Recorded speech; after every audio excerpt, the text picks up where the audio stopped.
há uma clara desigualdade das mulheres com deficiência no que respeita às suas possibilidades de inserção no trabalho, na vida cotidiana, no exercício de direitos, nomeadamente relacionados com a saúde sexual e reprodutiva, com grande repercussão em casos de violência doméstica, violações e abusos sexuais. Na família, são maioritariamente as mulheres que carregam o maior peso dos cuidados com as pessoas com deficiência e a participação social e cívica das próprias mulheres com deficiência é, em geral, menor. O MDM desenvolveu um projeto que procurou ir ao encontro destas mulheres sujeitas a discriminações múltiplas, advertindo para a natureza opressiva das desigualdades e discriminações de sexo e de género.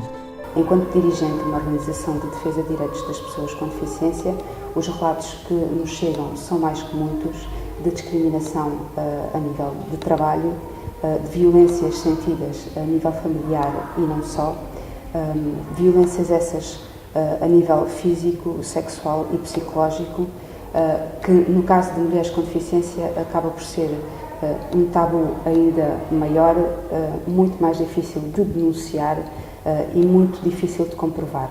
A dependência destas mulheres muitas das vezes não é só económica, mas é também física, o que torna ainda mais difícil conseguir fazer face a estas situações, denunciar e fazer cumprir os direitos destas mulheres.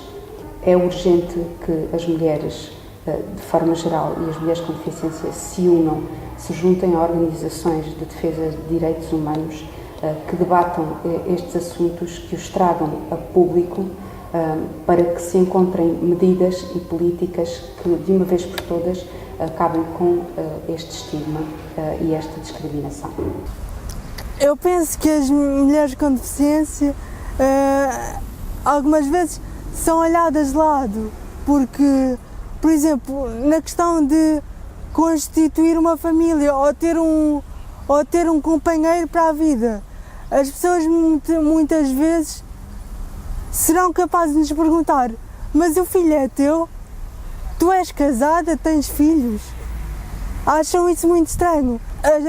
As mulheres com deficiência têm todo o direito de constituir família, todo o direito de ter filhos, porque amam da mesma forma. As mulheres com deficiência muitas vezes são vistas como incapazes ou menos capazes de trabalhar, de receber um ordenado e de fazer o seu trabalho em condições, serem reconhecidas pelo seu trabalho, e muitas vezes, se lhes derem uma oportunidade, elas até fazem um melhor trabalho do que muitas pessoas que estão por aí. E eu penso que também as mulheres com deficiência têm o direito a ter um ordenado normal, como o resto das pessoas, um ordenado também igual ao dos homens, e penso que as mulheres devem ser reconhecidas por estas vitórias, pela persistência que elas têm. A mulher com deficiência muitas vezes é discriminada porque dizem que a mulher, como não vai construir uma família, não precisa de ter uma consulta de planeamento familiar. Mas eu, na minha opinião, acho que isso é um preconceito, porque a mulher, independentemente construa uma família, deve ter uma consulta de planeamento familiar por questões de saúde. E quem diz planeamento familiar diz outras coisas mais, como tirar um curso ou estudar numa escola normal, trabalhar, tirar a carta de condução.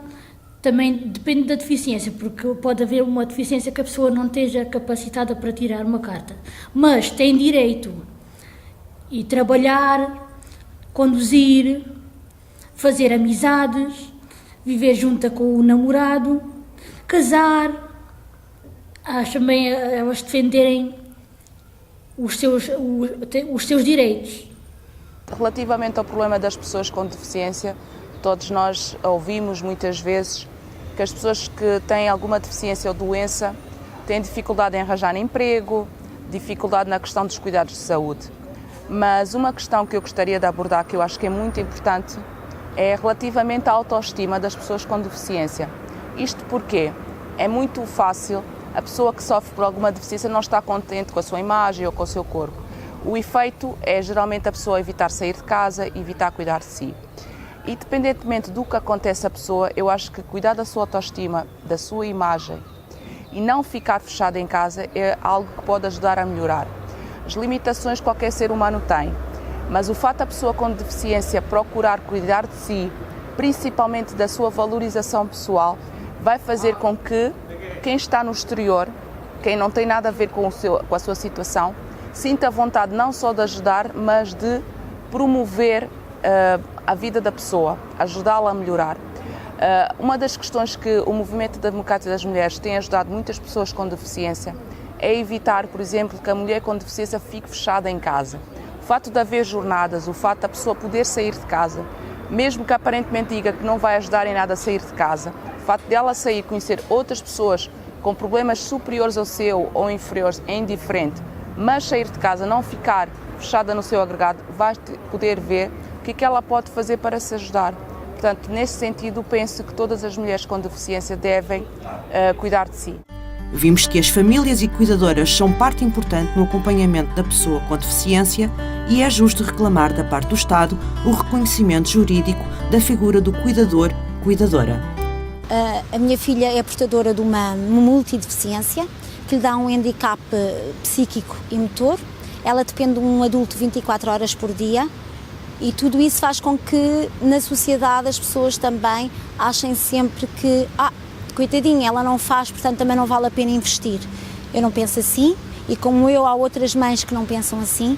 Nós podemos sempre investir porque ela tem qualidades, ela tem capacidades e dentro das suas capacidades nós temos que a estimular para que ela possa ser também uma pessoa feliz. Eu penso que tanto a comunidade médica como os nossos governantes, como todas as pessoas que podem fazer a diferença têm que perceber que estas pessoas têm os mesmos direitos que as outras, precisam das mesmas coisas, precisam sentir as mesmas emoções e as mesmas sensações. E é com pessoas como eu, enquanto mãe, os portadores da própria deficiência, outras pessoas que lidam com isto no dia-a-dia, que as coisas têm que mudar e fazer a diferença. Eu penso que eles têm que ter voz ativa nas organizações que os defendem, no Estado. Portanto, eles têm que estar presentes também para se fazerem ouvir, para se fazerem os seus direitos serem concedidos. Porque ainda hoje, passado 20 anos, os problemas que existiam há 20 anos atrás ainda hoje permanecem. Temos muita discriminação, muita violência, até violência sexual nestas pessoas que têm estas doenças. E então não é possível muitas das vezes conseguir ultrapassar esta discriminação e esta diferença. Temos que trabalhar todos em conjunto para que haja uma melhor igualdade, porque eles são pessoas e enquanto pessoas eu penso que o mais importante é que eles sejam vistos dessa forma. O MDM congratula-se com os resultados destas jornadas e pretende continuar a estimular as competências de base e o desenvolvimento de projetos de vida inclusivos junto de grupos específicos de mulheres em situação de maior vulnerabilidade. Queremos que as mulheres com deficiência tenham uma participação em igualdade, uma inclusão plena. Para isso, é preciso acabar com as múltiplas discriminações a que estão sujeitas no seu dia-a-dia. É necessário que sejam tomadas medidas políticas de combate à exclusão e pobreza das mulheres com deficiência e suas famílias. O MDM considera a autonomização económica um passo crucial para a sua participação social plena, seja através da valorização do seu trabalho, das suas reformas e pensões. As mulheres com deficiência têm direito a terem uma vida independente e, por isso, é preciso que seja posto em prática o modelo de vida independente. As mulheres com deficiência e as suas famílias têm direito a ter uma vida digna e que os seus direitos fundamentais sejam respeitados. A luta das mulheres com deficiência é também a nossa luta. O MDM continuará a intervir objetivamente nos espaços de discussão e proposta, levando sugestões e experiências que as vozes das mulheres com deficiência nos fizeram ouvir.